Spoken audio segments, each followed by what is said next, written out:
The Modern Warfare 2 beta is officially available for those who have pre-ordered on PlayStation. This means thousands of people are already jumping in and learning everything they can about the game. But one thing I know I struggled to get right when I first hopped in was my settings. And trust me, with how many there are, you're probably going to need a little bit of help.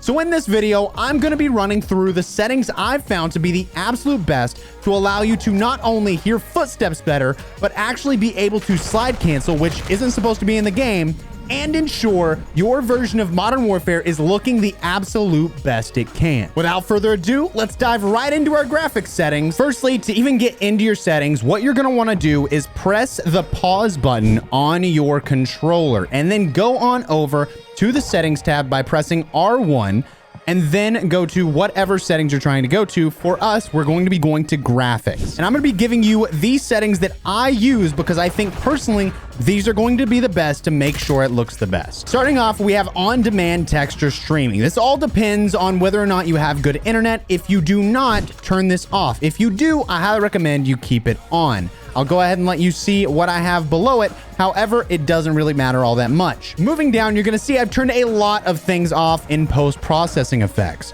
First of all, we have off motion blur because motion blur just makes the game look kind of, well, bad because you can't see anyone when you're trying to, well, see them. So we went ahead and we turned off world motion blur, weapon motion blur, went ahead and turned all the way down the film grain. Depth of field is turned off. This is going to make sure that, you can actually see your enemy just a little bit better. We turned on fidelity CAS. What this is going to do is it's going to enhance the sharpness of scene rendering, and using the AMD Fidelity FX contrast adaptive sharpening, it's really just going to make your game look a lot better. I personally, in 1440p, 120 hertz on a PS5, turned it all the way to the max because I think it looks phenomenal. Moving forward, you'll see in view, we do have a field of view slider. Yeah, it's here. What's up? It's going to be set to 120. Also, I think this means that it's going to be in Warzone because they are literally within the same game. Either way, you have the field of view, set that puppy to 120. ADS field of view, set that to affected. Weapon field of view, I set mine personally to default. The reason why I want to set it to default is you can see on the right-hand side, narrow is going to make the weapon look bigger. Default is going to make the weapon look as intended, and wide is going to make the weapon look smaller. Basically, it's kind of just widening what you can see while you're ADS. As for third-person field of view, which we're not even going to be able to use during the beta, I don't think, I set that to 90, and my vehicle field of view, however, I went ahead and set to wide, just in case we do make it into any vehicles in the beta. I went ahead and set my brightness to 55%. This is going to help a lot, as I know while people may want to make sure their map isn't blown out, it's very important that you can be able to see every single enemy. Additionally, within graphics settings, I think it's important to share exactly what I've done to be able to run the Modern Warfare 2 beta on 120 hertz. But please note, this is likely to not work for everyone. First, if you don't have a high refresh rate monitor, this doesn't really matter to you. But if you do, then pay attention closely because you may end up being able to use the refresh rate at 120 just like me. However, it's likely it still won't work because it seems to be very buggy and they don't even technically support 120 hertz in the beta as of now. Firstly, you're going to want to press and hold your PlayStation button, and then you're going to want to go up to your settings. Go ahead and head all the way down to save data and game/app settings. Go down to game presets and ensure that performance mode or resolution mode is set to performance mode. This is going to give the option for your PS5 to actually turn on that 120 hertz. Once you have that set, you're going to go up to screen and video. First, you want to check your video output information. And if you have it in a 1080p format, you might be able to do it if you have a monitor that supports it, as well as a 1440p monitor because they recently updated the PlayStation 5 to support 1440p. The first thing you're going to want to do is go ahead and test if you're on 1440p, if 1440p will work for your monitor. If it does, you'll go through a series of different things that say, hey, does this work? Does this work? And once you make it through that, you'll then be able to turn on 1440p.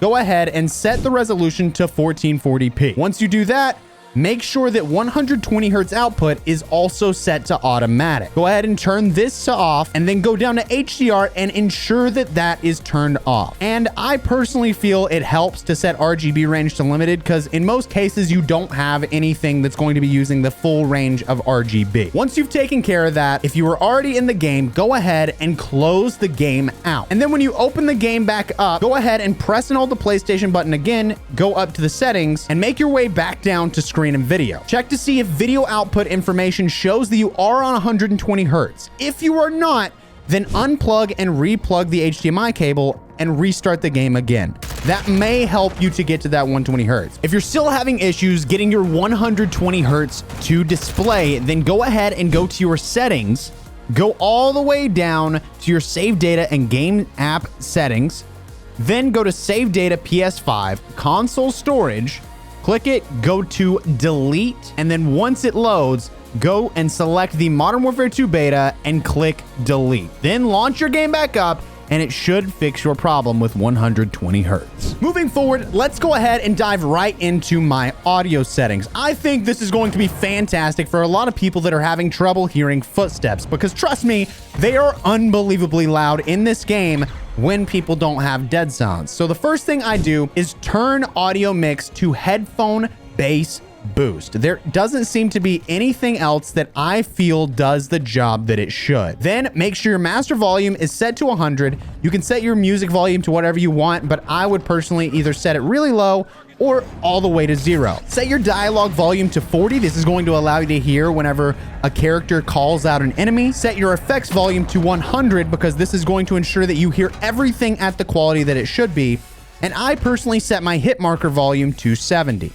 I have subtitles set to default. Basically what that means is it only shows in campaign. I have voice chat on, but again, the rest of this is kind of up to you. You don't have to mess with any of this if you don't feel it necessary. However, once we get down here, I went ahead and turned off the Juggernaut music. I personally think that's important because I don't want to hear that whenever I'm a Juggernaut. Keep that stuff off and make sure your hit marker sound effects are set to MW. Honestly, it just feels the best. As for interface, here is everything I have going on. The menu text size is default, subtitles default, subtitle size default. All of this is set to 0. The color customization is kind of completely up to you. If you want to change any of the way that your minimap looks or whether or not you need like a filter for if you're colorblind, this is going to be the place to do it.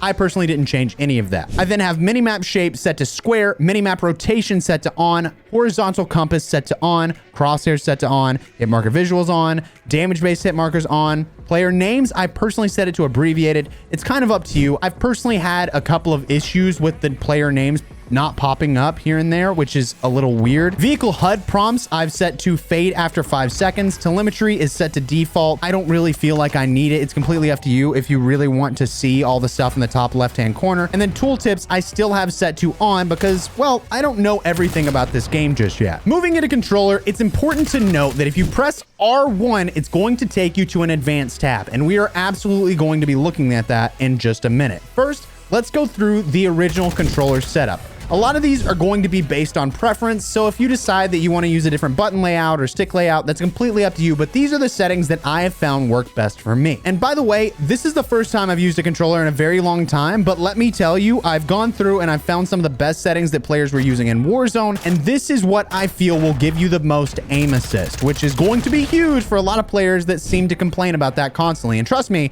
I'm definitely feeling it, and this is on a console. As for button layout, I have it set to default. Flipping the back buttons, I have set to off. Stick layout, I have set to default. Controller vibration, I turn that to off. Reason why is because I don't want the controller to vibrate when I'm trying to shoot and it's messing up my aiming. I have trigger effect set to off. I personally set my stick sensitivity to 7.7. I may even turn it down in the future, but again, it's entirely up to you. My sensitivity multiplier, I have everything set to 1. I haven't really ran into anything that makes me feel like I need to change it, but in the future, maybe we will. Vertical aim access is all set to standard. As for gameplay, we have aim down sight behavior set to hold. Automatic sprint is set to automatic tactical sprint. I just feel like it makes the game feel more fluid and honestly, almost as fast as Warzone is. Equipment behavior, I have set to hold, and weapon mount activation. This is an important one because it's what's going to allow you to slide cancel is set to double tap ADS. This is very important, and I'll tell you why in just a minute. Interact reload behavior, I've set to prioritize reload. However, I have noticed that prioritize interact may be important when you're playing the games that you need to pick up teammates in. It's entirely up to you what you decide to use, but that's just my personal opinion. And lastly, armor plate behavior is set to apply all. This is really a problem in only Warzone. Either way, we don't have it right now, so let's move on to advanced. Within the advanced category, I have target aim assist set to on. This is like just aim assist. Aim assist type, I have set to default. If you are a more precise player, go ahead and set this to either precision or focusing. Entirely up to you, but I personally think that default is the best for most average players. As for aim assist response curve type, I have it set to dynamic. ADS sensitivity multiplier focus, I have set to 0.7. This means whenever you ADS, it's really not going to have any issues with going way past your enemy. ADS sensitivity transition timing is set to instant. Custom sensitivity per zoom is set to on, and I'm going to explain why. For all the low zooms up to about 6 to 7, I have set to 0.7. And then once we get into the range that is snipers, I set it to 1.0 because I feel it's necessary in controller to be able to flick. When it comes to dead zone, basically all you need to know is if you have a controller that has stick drift, you're going to want to turn this up until you don't have stick drift anymore while you're in game. You'll have to test this in game, but personally, I have a brand new controller and I did have a little bit of stick drift in the right one, so I turned it up to 0.06, which I think is what they set it to when you first get the game. And then left, I went ahead and turned it all the way down because I didn't have any bit of stick drift whatsoever. The rest of this, I just left default in the input dead zone. And then sprint/tactical sprint behavior, I have set to toggle, which I really think having it set to hold would be a bad idea because it'd kind of mess up your controller after a while. Auto move forward, I have set to off because that would be a pain unless you were pulling back on your analog stick. Tactical sprint behavior is set to double tap. And the next three, again, are very important for whenever you're trying to do any slide canceling. Grounded mantle needs to be set to off. Automatic airborne mantle needs to be set to off. Automatic ground mantle needs to be set to off. And I have no idea why it works this way, but it definitely helps. Invert slide and dive behavior need to be set to standard. Plunging underwater is set to movement. Parachute auto deploy is set to off. Sprinting door bash is set to on. Combat behaviors, I personally have ADS stick swap set to off. ADS interruption behavior is set to interrupt. This means if you were to go ahead and try an ADS, but then you wanted to punch, the punch would interrupt your ADS. Weapon mount movement exit is set to on. I went ahead and set that to a short delay. That way it wouldn't take any time for you to go ahead and jump off of something if you needed to. Deplete ammo weapon switch is set to on. Quick C4 detonation is set to off. I have vehicle camera recenter set to off. Camera initial position is set to behind vehicle. Scoreboard behavior is set to toggle. Ping wheel delay is set to moderate. Double tap danger ping delay is set to moderate. And more importantly, let's go ahead and find out how to slide cancel. So I'm going to try to hide in the back, but this is going to work best whenever you have a lighter weapon in your hand. I'm personally using a pistol here. And I know there's a lot going on, but it doesn't really matter. What we're going to do is you're going to press your slide button. You're going to double tap your ADS, and then you're going to press your jump button. You don't want to jump, but you do want to press the jump button because it's going to get you back to standing, and then you're going to press the sprint button. Oh my God. Okay, so somehow we're going to make this happen, okay? So now that we're in the building, what I'm going to do is I'm going to slide, double tap, jump, and then run again. Slide, double tap, jump, and then run. Slide, double tap, jump, and then run. So what I'm double tapping again is my ADS. That little thing where it said double tap to mount right here, you can see this is what it does. So if you're ever beside a wall that you can mantle on, it's not going to go well. So you want to slide, double tap, jump, run. Slide, double tap, jump, run. Slide, double tap, jump, run. It's a whole new mechanic, even though it's for the same mechanic that we used to use, but it does work perfectly. Either way, if you found this video helpful, I'd greatly appreciate it if you subscribe to the channel. And hey, if you're wanting to know everything new coming in Warzone 2, feel free to click the video on your screen.